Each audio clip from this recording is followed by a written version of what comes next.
দেখো, পরের ভিডিওয়ে আমি বলেছিলাম যে ওই গণেশটা রং করে দেখাবো। তো চলো আমি ওই গণেশটা রং করে এখন দেখাই। গণেশটার এই চোখ এইটা বাদে আমাকে সব এই কালারটা করে নিতে হবে। চলো আমি এই কালারটা, তো দেখো আমার রংটা হয়ে গেল।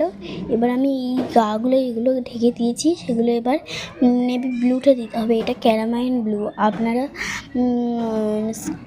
স্কাই ব্লুটা দিতে পারেন, কিন্তু আমি এখানে ক্যারামাইন ব্লুটা নিয়েছি কারণ আমার একটু ভালো লাগবে বলে। আপনার স্কাই ব্লুও নিতে পারেন।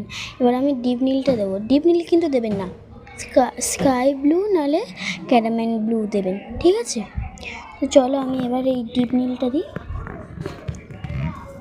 চলো বাক্সটা কোথায়, বাক্স তো ক্যারামেল ব্লুটা দেখি কোথায় আছে। দেখো এই হচ্ছে কি নেভি ব্লু, এটা আমি একটুখানি করে দেখাচ্ছি। এই চোখের এখানে এখানে একটু দেবেন, এখানে একটু দেবেন, কিন্তু এর বাইরে যেন না যায়, ঠিক আছে? এখানে ডিজাইনটা আপনারা বলেছি করে নিতে, ঠিক আছে? এখানে এবার ডিজাইনটা করে নেব। তো দেখো আমার রংটা হয়ে গেছে, তো কমেন্টে বলো যে কেমন লাগছে।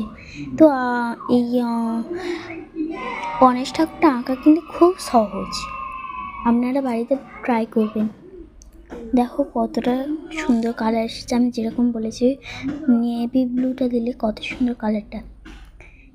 এই দুটো কালার দিয়ে কত সুন্দর রং হলো দেখো, এই দুটো কালার দিয়ে। কালো কালারের কোনো দরকারই নেই, শুধু এই লাইনটা টানবেন বা টানতে নাও পারেন, এই লাইনটা টানে হাতে করবেন। দেখো এটার ফাইনাল লুক এইটা, দেখো কেমন হয়েছে কমেন্টে বলো। সাবস্ক্রাইব করে রাখো আমার ভিডিও নতুন নতুন দেখতে চাইলে। আমি আরও ড্রয়িং করব, কমেন্টে বলে যাবে কী কী ড্রয়িং করব। তো